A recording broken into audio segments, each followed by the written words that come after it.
제가 네. 사람을 죽였습니다. 먼저 나와야 돼요. 그 사람이 굉장히 미웠어요. 아니면 미안. 이게 감정이 안 들어가지. 네. 감정이 없잖아요, 이거 지금. 네. 그죠?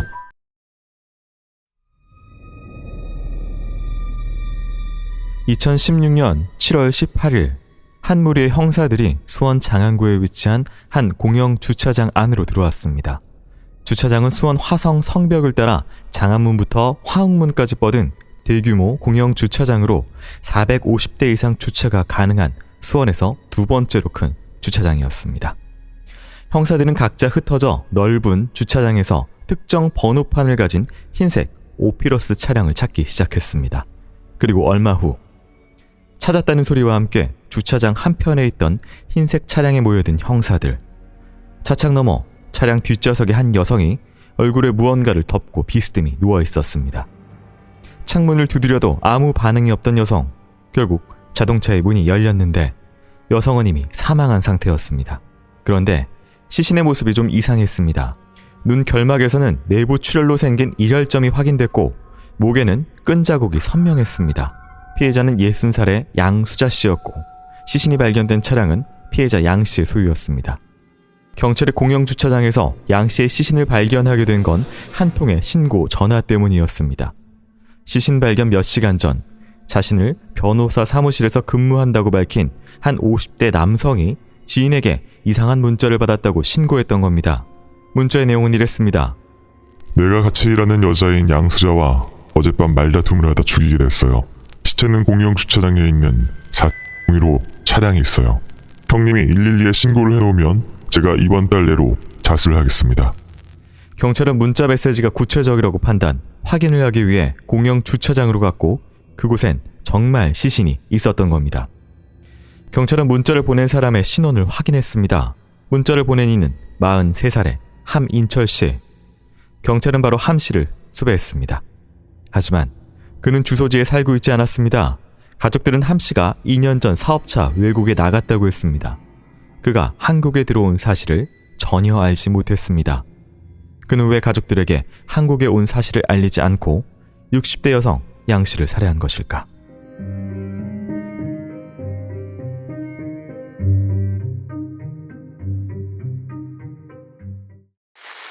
네, 오늘 준비한 사건은 2016년 7월 18일 남성 함 씨가 자신이 사람을 죽였다는 내용의 자백 문자를 지인에게 보낸 것으로 시작이 됐는데요. 메시지 내용대로 주차장에 세워진 흰색 차량 안에서 한 여성의 시신이 발견됐습니다. 굉장히 특이합니다. 뒷좌석에 누워있는데 특히나 이제 얼굴에 물티슈가 있고 위에 안경을 씌워놨어요. 이게 이제 네. 뒷좌석이고 누워있는 게 아니라 약간 비스듬히. 네네. 이게 누워있다는 표현은 아닌 것 같고 왜냐하면은 이게 좀 애매한 게 누워있는 게 두 칸을 해서 누워있다는 것보다는 네네. 이쪽과 저쪽 사이에 그러니까 이제 이 문 쪽으로 비스듬히 한 45도 안쪽으로 해서 기댄 상태 같아요. 네. 왜 이 말씀을 드리냐면 이게 이제 유기진가 아니 범행진가에 따라 달라지는 거예요. 네. 왜 물티슈를 해놓고 안경을 씌워놨을까? 목적이 이상하잖아요. 네. 그죠? 아니 자기가 자수를 할 거라고 하면은 아니 그냥 놔두고 가서 자수를 하는 게 맞지. 그죠?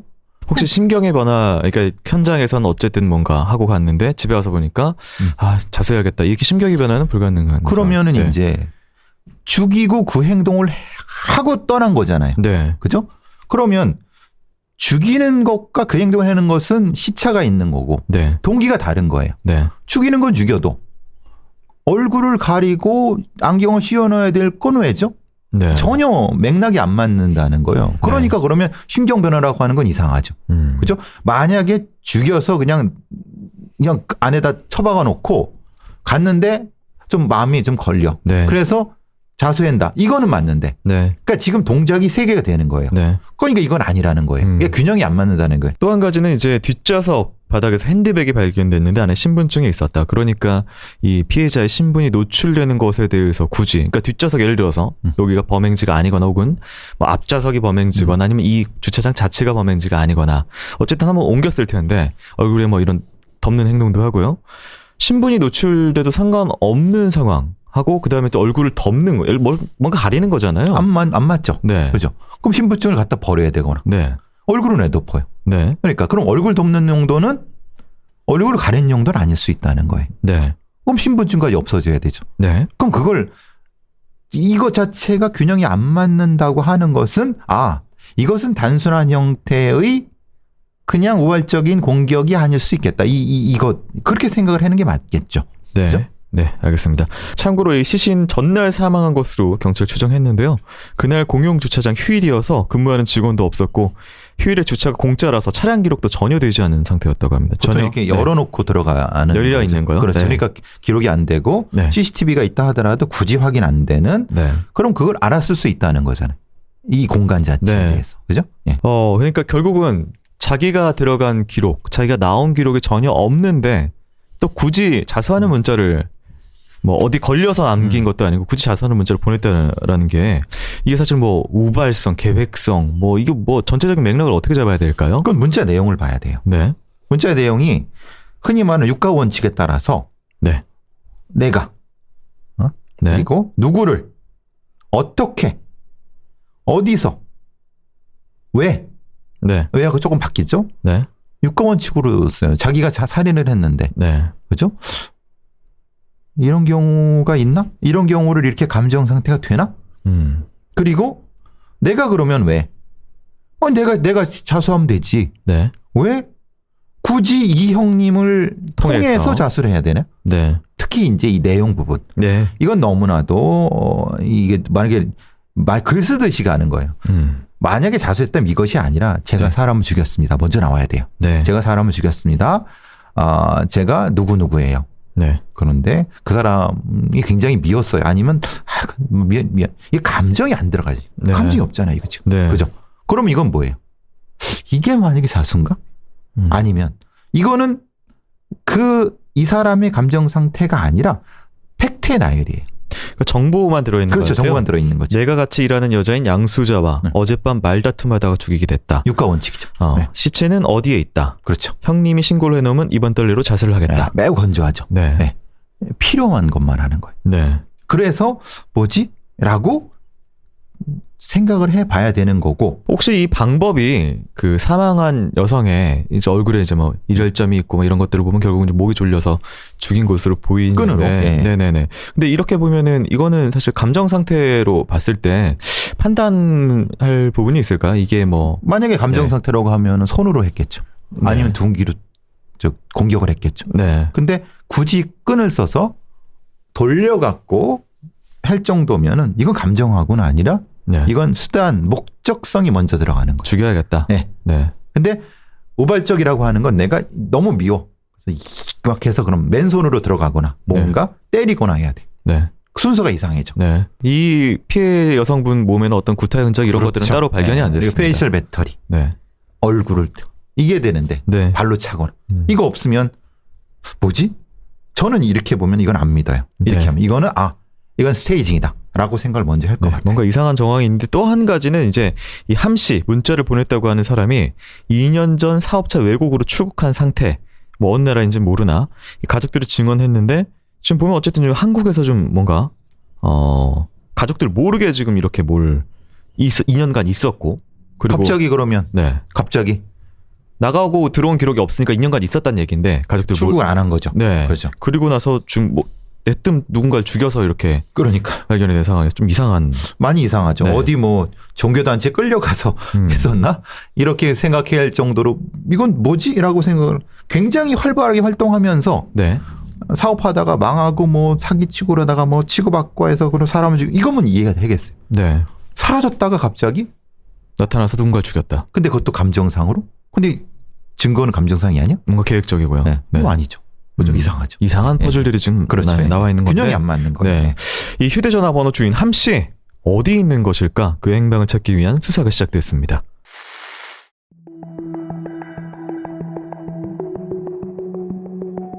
조사 결과 피해자 양 씨는 수원에서 사설 경마장과 게임장 등을 운영하던 사람이었고 함 씨와 피해자는 사설 경마장과 게임장을 같이 운영하던 동업자였습니다. 하지만 그들 말고도 동업자는 또 있었습니다. 60살의 남성 김 씨였습니다. 김 씨를 찾아가 함 씨의 행방에 대해 묻자 2년 전 함 씨가 사업차 외국으로 출국했고 연락은 문자로 주고받았다고 했습니다. 경찰은 함 씨의 출입국 기록부터 찾아봤습니다. 그런데 놀랍게도 함 씨가 외국으로 떠났다는 그 시점부터 지금까지 그는 외국으로 나간 기록이 전혀 없었습니다. 그는 왜 가족과 동업자마저 속인 걸까? 경찰은 함 씨의 휴대전화 기록을 모두 뒤졌는데 그는 주변인과 문자를 굉장히 많이 주고받았습니다. 하지만 이상하게도 전화를 받거나 건 기록은 하나도 없었습니다. 가족이나 지인 중 2년 안에 그의 목소리를 들은 사람이 전혀 없었던 겁니다. 아무하고도 통화하지 않았던 함 씨가 유일하게 정기적으로 전화하던 번호가 딱 하나 있었습니다. 번호는 070으로 시작되었습니다. 함 씨는 선불폰을 사용하고 있었던 겁니다. 함 씨는 선불폰 충전을 위해 정기적으로 통신사에 전화를 걸었습니다. 하지만 함 씨의 생활 반응은 그것뿐이었습니다. 당시 수사관입니다. 하민철 씨가 수시로 한의원에 물리치료를 받는 등 병원을 자주 다녔다고 합니다. 하지만 조사를 해보니 2년 전인 2014년 10월부터 단 한 번도 진료를 받은 기록이 없더라고요. 그는 대중교통도 전혀 이용하지 않았고 거주하는 곳도 찾을 수 없었습니다. 함 씨는 존재하지만 존재하지 않는 사람처럼 보였습니다. 함 씨의 행방을 쫓으며 수사를 이어가던 중 시신이 발견된 공용 주차장 근처 CCTV에 찍힌 수상한 남자의 모습이 포착됐습니다. CCTV는 주차장 안을 비추고 있었는데 주차되어 있던 피해자의 차에서 한 남성이 내렸습니다.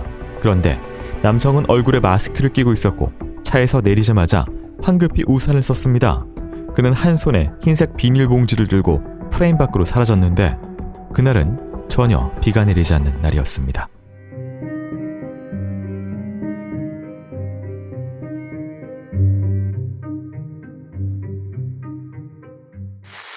네, 앞에서 뭔가 이상한 퍼즐들이 있다고 말씀을 드렸는데요.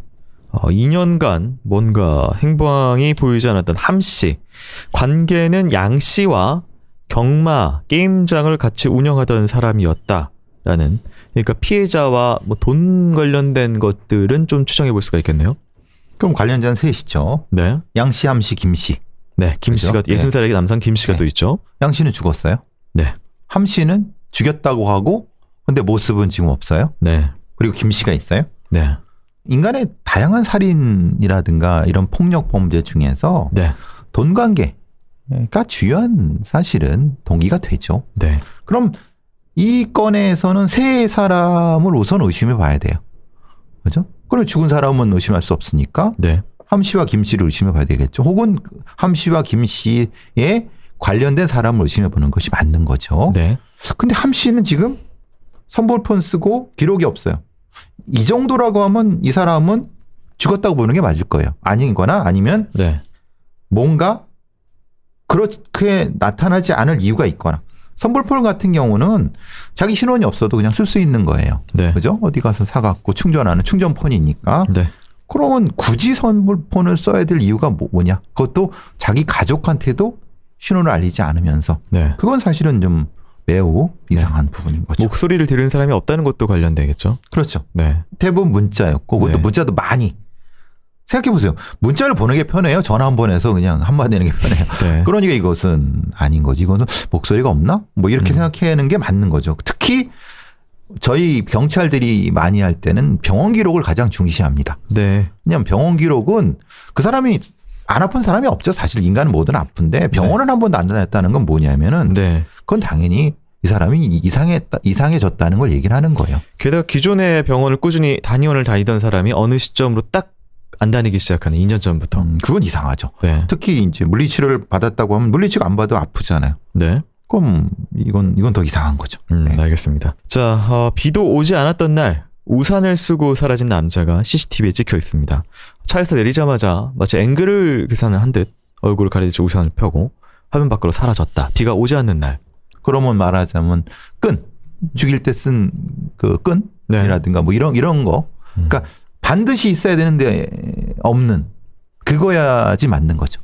네네. 그걸 또 했다면 이 사람이 범인인 거죠. 네. 그죠? 죽인. 또 그 차 안에서 지문이나 뭐 이런 DNA 등이 발견됐다는 얘기가 안 나온 것으로 봐서는 뭐 장갑이나 뭐 미리 그런 것들에 대한 대비가 있었던 것 같아요. 그렇죠. 네. 근데 우발적으로 죽였다면요. 근데 장갑 끼고 우발적으로 죽인다. 이건 좀 이상하잖아요. 네. 말다툼하다가 그렇죠. 네. 네. 말틈마다 장갑 끼고 죽였다. 이건 이상하잖아요. 네네. 그러면 이거는 사건은 사건은 좀 다르게 봐야 되는 거죠. 네. 일단. 그리고 이제 차에서 내리자마자 우산을 폈다라는 것도 애초에 그렇다면은 이 장소와 얼굴 노출과 CCTV가 다 우산을 준비했다는 거잖아요. 네, 계산되어 있는 사람이다. 그렇죠. 그리고 여기는 주차장이 굉장히 넓고 네. 그러면 굉장히 넓다는 건 뭐냐면 이 주차장은 어떻다면 사면 팔방으로 다 빠져나갈 수 있어요. 네. 그러니까 문으로만 나가지 않아도 되는 거예요. 왜냐하면 이건 넓은 공영 주차장이기 때문에 길쭉 넓은 데이기 때문에 네. 그런 데를 선택할 수 있다는 거죠. 자, 이 함 씨의 생활 반응이 전혀 발견되지 않자 경찰은 함 씨에게 뭔가 변고가 생겼을 가능성을 열어둔 채 얼굴을 가리고 차에서 내린 남성의 흔적을 쫓기 시작했습니다.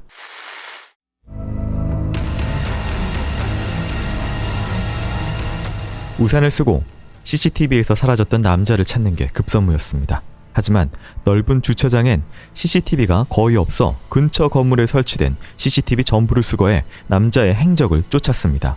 하지만 아무리 찾아봐도 우산을 쓴 남자의 모습은 보이지 않았습니다. 경찰은 범위를 더 넓혀 많은 CCTV를 뒤지기 시작했고 남자가 CCTV에 나타났습니다. 당시 수사관입니다. 시체 유기 장소에서 어느 정도 벗어났을 때 마스크를 벗었고 우산을 안 썼는데 이 CCTV 각도 때문에 얼굴이 어느 정도는 보였어요. 근데 이렇게 보니까 주변 인물 수사 중에 만났던 얼굴과 유사하다. 이걸 확인한 거죠. 그는 휴대전화 주인인 함 씨가 아니라 함 씨 주변인 탐문 중에 참고인 조사를 받았던 사람이었습니다.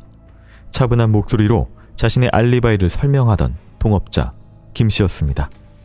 김 씨는 사건이 벌어지기 전날 피해자 양 씨와 수차례 문자와 전화를 주고받았습니다. 하지만 김 씨는 그날 양 씨를 만난 적이 전혀 없다고 했습니다. 그러나 수사팀은 그를 계속 의심했습니다. 피해자를 죽였다고 지인에게 함 씨가 보낸 문자도 김 씨가 함 씨에게 누명을 씌우기 위해 보냈다고 의심했습니다. 결국 김 씨를 체포한 경찰. 하지만 그는 혐의를 완강히 부인했습니다. CCTV 속 모습도 자신이 아니라는 겁니다. 경찰은 더 강력한 증거를 내밀었습니다. 사건 당일 김 씨의 집 근처 CCTV에 찍힌 김 씨의 모습이 있었는데 얼굴이 정확히 나온 그 영상에서 김 씨가 우산을 쓴 남자와 같은 옷을 입고 있고 같은 흰색 비닐봉지를 들고 있었습니다. 그 영상을 보고 결국 고개를 숙인 김 씨. 그는 그날 밤 있었던 일에 대해 입을 열었습니다. 시신이 발견되긴 전날인 17일 밤늦게 김 씨는 양 씨와 한 식당 주차장에서 만났다고 했습니다. 그들은 양 씨의 차 안에서 사설 경마장 경영과 수익 분배 등에 대해 이야기를 나눴다고 했습니다. 그러다 갑자기 다툼을 시작하게 된 두 사람.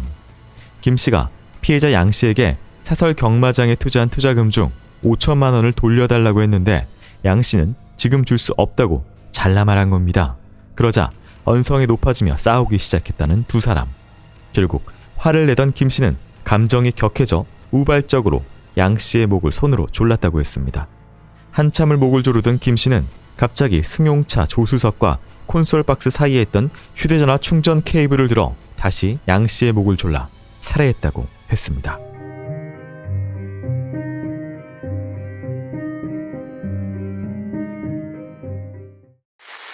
네, CCTV 속의 남자를 결국은 찾아냈는데 앞에서 저희가 뭔가 이 금전적인 관계로 엮여 있으면 그 주변인들을 다 봐야 된다라고 했던 그 중에 한 명인 동업자 김 씨가 결국 자백을 하게 되네요.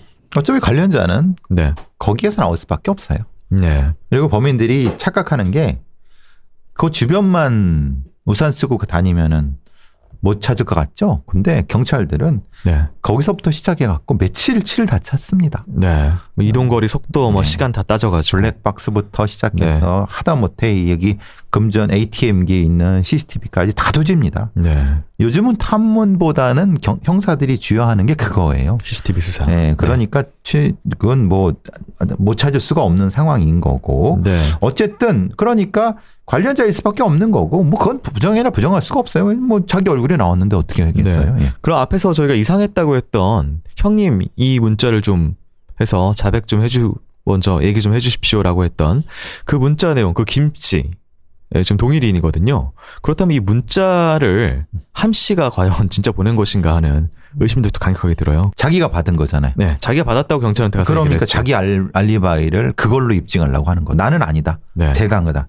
근데 그게 사실은 자기를 올가맨 거죠. 그러니까 다른 방식으로 네, 함이 양을 죽였다고 뭔가 맞춰야 되는데 네. 그러기에는 아직 머리가 부족했던 것 같아요. 그러니까 자기를 연결시킨 거잖아요. 네. 띄어쓰기가 전혀 없던 본인의 습관이 그대로 또 나왔고요. 그러니까요. 네. 그거 부분에서도 그러니까 네.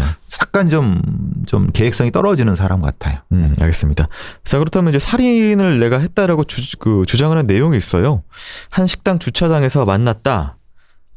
돈 문제 때문에 싸웠다. 감정이 격해져서 목을 졸랐는데 뭐 글로브 박스 열어가지고 한 번 해서 다시 또 케이블 타이로 목을 졸랐다라고 이렇게. 저는 이건 아닌 것 같아요. 어떤 식당 주차장에서 만나서 밥을 먹고 거기서 이동해서 근데 어디로 갔는데 거기서 다툼을 하기 시작했다 이 얘기잖아요. 네. 그럼 보통 그러면 자기가 운전했을 수 있고 아니면은 그건 이제 저거잖아요. 그럼 피해자 차일 거라면 피해자가 운전했을 수 있는 거잖아요. 네. 그죠? 피해자가 그래야 맞는 거죠. 네. 그쵸. 오피러스 차가. 네. 그런 상태라고 하면은 어떤 위치일까요? 그럼 본인은 조수석에 앉아 있어야 되잖아요. 네. 그 뒷자리에 앉았다는 얘기인가요? 지금 이 얘기는? 그죠? 좀 이상하죠. 네. 말이. 이 얘기는 뭐냐면 그러니까 뒤에 앉았는데 뒤에서 맨손으로 공격을 했어. 그런데 조르다가 좀 약간 감정이 격하게 멈춰갖고 앞에 가서 땡겨서 충전기를 가져와서 다시 목을 졸랐다는 거잖아요. 네. 이 양 씨가 그럼 앞자리에서 뒷자리로 와야 돼요. 네. 왜 오죠? 저는 이건 아니라고요. 이게 네. 순서는 이렇게 됐다고 봐요. 문제는 그게 아니라 앞에 양 씨가 운전하는 게 맞고 탄 건 김 씨는 조수석에 탔다고 보고 네. 거기서 이제 감정이 있어갖고 공격을 했다. 그런 상황에서 거기서 죽여서 이동을 했다. 네. 그래서 이제 유기를 했다. 네. 근데 그것은 거기가 아니라 주차장일 것이다. 네. 그러니까 지금 발견된. 네. 그래야지 이게 성립이 되는 거죠. 그러면은 애초에 이것은 우발적인 것이 아니라 죽일 생각을 하고 그리고 뒤집어 씌울 생각을 하고 이 계획을 했다라고 하는 게 맞겠죠. 좀 두 가지가 지금 앞에서 해결해야 될 부분이 있는 것 같은데요. 신발이 없었다, 맨발이었다라는 부분. 장소, 공격 장소, 살해 장소 이것을 좀 봤을 때 양 씨 왜 좀 그렇다면 이런 계획상에 왜 신발을 안 신고 있었을지. 신발을 안 신는 게 아니라 앞쪽에서 죽인 다음에 네. 뒤쪽으로 끌어가는 과정에서 신발이 벗겨질 수 있는 것 같아요. 신발을 차 안에 있었어요. 네네. 벗겨진 상태이기 때문에. 네. 그렇기 때문에 그 상황이 될 거란 봐요. 그러니까 이게 왜냐하면은 네. 다른 데서 죽인 다음에 신발을 했다고 하면 신발을 버렸거나 네. 아니면 그랬을 수 있는 거고 네. 이게 이제 다른 데서 신발이 벗긴 상태에서 했다고 하면은 또 그걸 감춰야 되는 부분이 있기 때문에 네. 범행 장소는 거기가 맞는 것 같아요. 차 안이 맞는 것 같아요. 근데 네. 차가 어디 있어야 되는지가 지금 걸리는 거고 네. 그래서 차는 아무래도 공영주차장일 거다. 근데 이 사람이 그 얘기를 안 하는 것은 네. 왜냐하면 공영주차장에 와서 죽였다고 하면 계획성이 드러나니까 식당에서 만나서 뭔가 해서 거기서 죽이고 뭐 이렇게 죽였다는 쪽으로 얘기를 한 거 아닌가 싶어요. 네. 또 한 가지는 앞에서 잠깐 얘기 나온 티슈와 안경입니다. 얼굴에 티슈를 덮고 안경을 꽂아놨다. 그러니까 사실은 뭐 안경 쓴 사람을 안경을 벗기고 티슈만 덮어놓을 수 있지만 안경은 사실 이게 핀처럼 고정을 해놓을 수가 있잖아요. 얼굴에 티슈를. 그렇죠. 예. 어쨌든 얼굴을 가려져 가지고 마지막 이렇게 놓은 것인데 왜 그런 행동을 했을까요? 본인 얘기가라거나 연결된 거로 보면은 공격 자체는 아무래도 저기 충전기로 네네. 먼저 한 것 같고 그랬을 때 얼굴을 감출 수 있는 상황이라고 하면은 네. 일부러 티슈를 집어 씌운 것이 아니냐. 그러니까 네. 이렇게 되면 뭐가 되면 부패액이 흘러나오거나 뭔가 이렇게 좀 얼굴에서 뭐 이게 튀거든요. 네. 그런 부분을 감추려고 한 것이 아닌가 싶어요. 자, 이 경찰 김 씨를 조사하다가 함 씨의 선불폰 충전을 김 씨가 하고 있다는 사실을 알아냅니다. 돈이 빠져나간 계좌는 함 씨의 명의였지만 2년 전 다른 사람이 함 씨 명의 통장을 개설했다는 사실이 밝혀진 겁니다.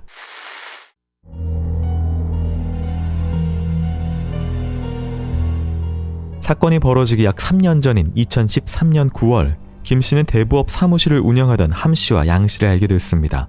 서로 친분을 쌓아가던 세 사람은 2014년 4월부터 수원에서 사설 경마장 사업을 동업하게 됐습니다. 셋은 사업을 시작한 지 얼마 되지 않는 시점부터 수익의 분배 문제로 다툼이 있었는데 특히 초반엔 김 씨와 함 씨의 사이가 좋지 않았다고 했습니다. 김 씨는 이들에게 초기 투자금 총 1억 4천만 원을 받아야 했는데 못 받았다며 분통을 터뜨렸습니다. 경찰은 김 씨를 신문하며 이런 금전관계 이야기를 이용했습니다. 김 씨에게 돈 때문에 화가 나고 억울한 건 이해가 간다며 함 씨와 어떤 일이 있었는지 이야기해달라라고 설득했습니다. 그러자 놀라운 진술을 쏟아내기 시작했습니다. 2014년 10월 6일 저녁, 김 씨는 수원시 권선동에 있는 함 씨의 오피스텔로 찾아갔습니다. 그는 근처에서 함 씨를 기다리고 있다가 그가 귀가하는 모습을 보고 오피스텔 건물 안으로 따라 들어갔습니다. 그리고 함 씨가 집으로 들어가기 위해 문을 열자 문이 닫히지 못하게 잡고는 집 안으로 뛰어 들어갔습니다.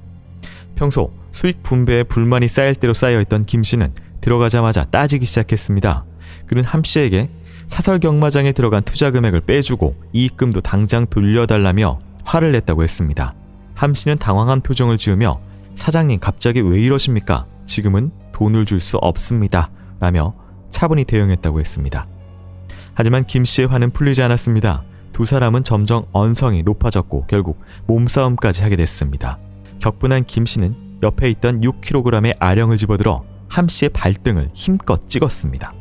함 씨가 소리를 지르며 발을 붙잡으려고 몸을 숙이자 벌떡 일어난 김 씨는 아령으로 함 씨의 뒷목과 머리를 무차별 공격해 결국 함 씨를 살해했습니다. 다음날 새벽 5시, 김 씨는 시신을 승용차에 싣고 강원도 홍천의 어느 야산으로 향했습니다. 산 중턱에 있는 도로까지 온 김 씨는 승용차에서 시신을 꺼내 산 밑으로 굴리며 약 100m를 내려갔습니다. 적당한 곳이 나오자 김 씨는 시신을 땅 위에 올려놓고 주변에 흙을 모아 시신을 덮었습니다. 이후 김 씨는 함 씨의 신분증으로 선불폰을 개통한 뒤 함 씨의 가족과 지인들에게 사업차 외국에 나와 있다는 문자 메시지를 보내 의심을 피했습니다. 게다가 함 씨의 가족에게는 함 씨가 내 돈을 가지고 해외로 도망가 내가 망하게 생겼다며 대신 돈을 갚으라고 협박해 여러 차례 거금을 뜯어내기도 했습니다.